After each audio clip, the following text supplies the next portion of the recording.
Thanks for all of you joining us today. You know, when I look back at sort of the past and the things that have been going on, whether it's racial injustice or, you know, students not seeing themselves, you know, as a part of a community in different places, can you take me back to the beginning and talk a little bit about what were you hearing from Black students, Black academia, and what prompted you to start the Black Research Network?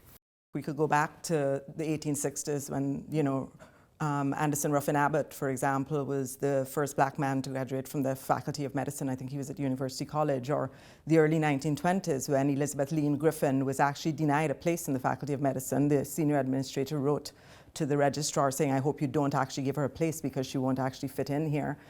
So you know, what we've done recently builds on these historic patterns of exclusion, but also these long practices of resistance and collective efforts to change the university.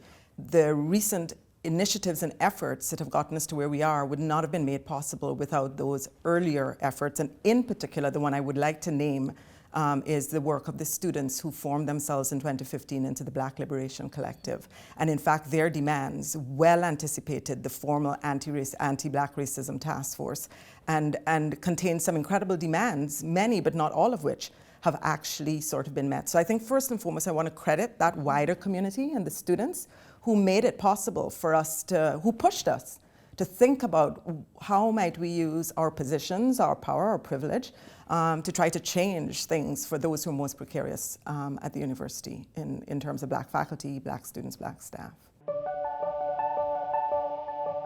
So, but can we channel Alissa Robinson, who's the fourth founder of the BRN, who's not here today?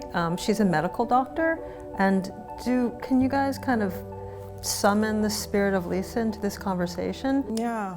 I mean, I would say Alissa has been really important. You know, what's interesting, and I think the Faculty of Medicine had actually set an incredible example. So I begin with Anderson Ruffin Abbott and Elizabeth Lean Griffin.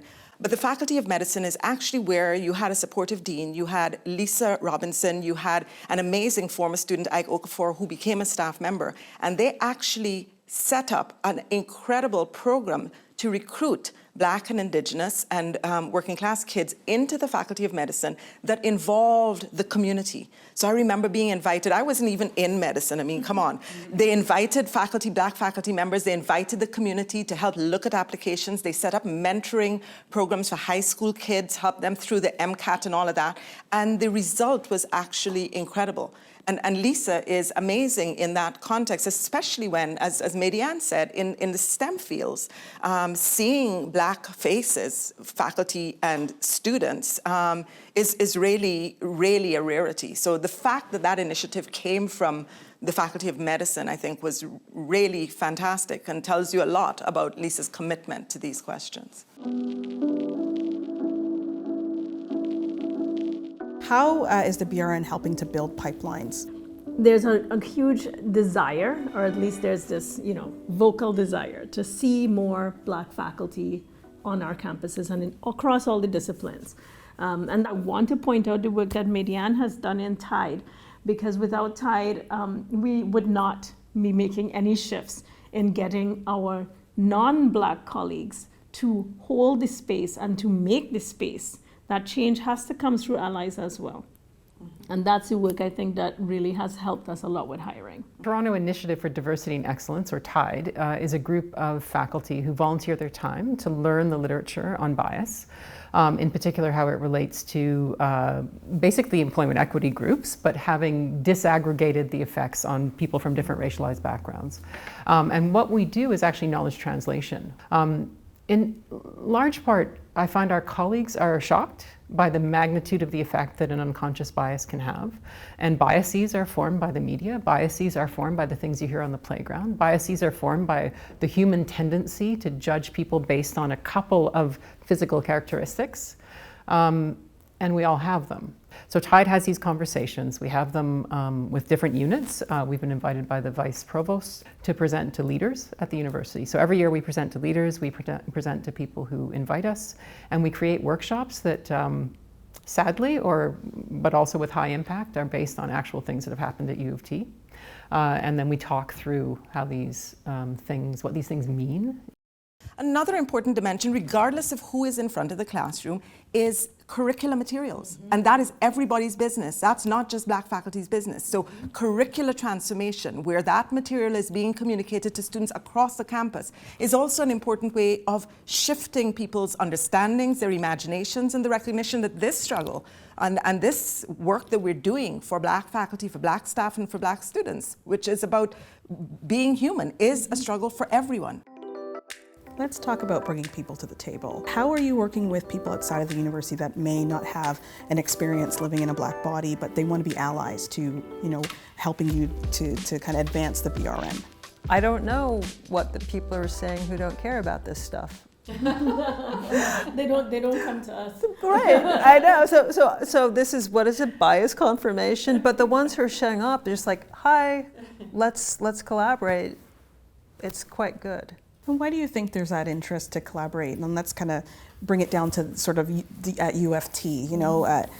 You'll hear a lot of people say and I'm new to U of T myself. It's a very collaborative place. People want to work together. Can you touch a little bit on what you've sort of been seeing with how people, as you said, are beating your door down to kind of want to collaborate and see the BRN really thrive? I think it's absolutely important. I personally don't like the word ally. It just reminds me of militarization and war. But I think that coalition work of reaching out across communities is really important. But it has not been easy. But at the same time, it is also important that this change will not happen unless we build these kinds of networks and coalitions of folks who are prepared to see structural changes happen. And that those have to be done together. And the thing with that is that every step forward does not, unfortunately, keep the steps coming forward, and that's the risk, right? That you say, okay, well, we have the BRN, we have Tide, we're good, but we know we're not. Rhonda's absolutely right. So pendulum on the cart is the model. So right now we're in a forward swing as the cart is inching forward, I think. Having done equity education at University of Toronto since 2016 and talking to colleagues, I would say I've seen a huge shift, but that shift was coincident with the racial reckoning of the George Floyd murder. And it was, in the past, there was a subset of people who would hear about what was happening, the statistics, the few stories that we talked about, and would immediately want to assist. It was a small subset of people. Others would be sympathetic, but weren't really driven to change, to make change. That was different in 2020. The pandemic, the murder of George Floyd changed things. And I've never seen such a rapid shift in how people were receptive, not just to understanding what was happening, but wanting to know how to actually make change. Having said that, I'm expecting things to shift back.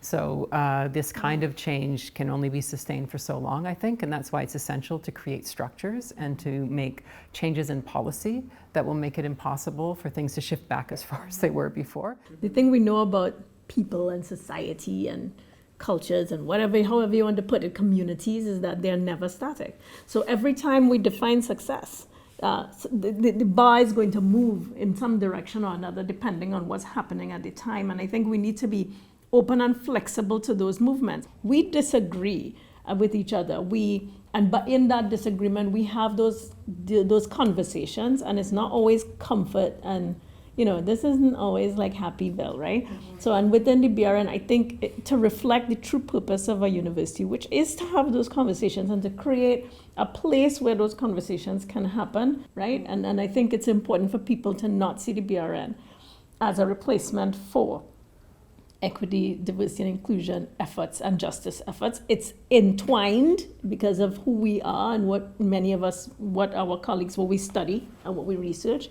But it's not about always being safe and kind and loving. It's also being part of a true academic excellence experience, which is sometimes friction. What does success look like to you for the BRN? Whether it's next year or 5 years, what does success look like to you? I'd like to end by coming back, from me, to the students, and specifically to 2015 and the Black Student Collective, because they dared us to dream of a different world. To dream and to push forward requires taking the risk and having enough people who are willing to listen and put some resources behind the risk. And that's what universities are good at, aren't we? This is what we do, right? We find those cracks and those fissures, and we take things forward. So here's just another way that we're doing that. So it's not such a foreign idea to us. It's literally the work of scholars and academics to do the work that we're talking about. So I'd like to see my fellow academics and scholars of any intersectionality or not, to see the work of the BRN beyond Black Research Network, but really transforming our values at this institution, and therefore changing the way we make decisions. University of Toronto, a beacon for Black research excellence that is across disciplines and up and down in terms of leadership in the university. In carving out space or building on the space that people have been making, I see robust collaboration. I don't see this as an isolationist endeavor, because I think that will just reproduce a kind of minoritized or side view. But to understand the BRN as critical research embedded in or woven through the fabric of the university, it means some radical things need to happen. Mm-hmm.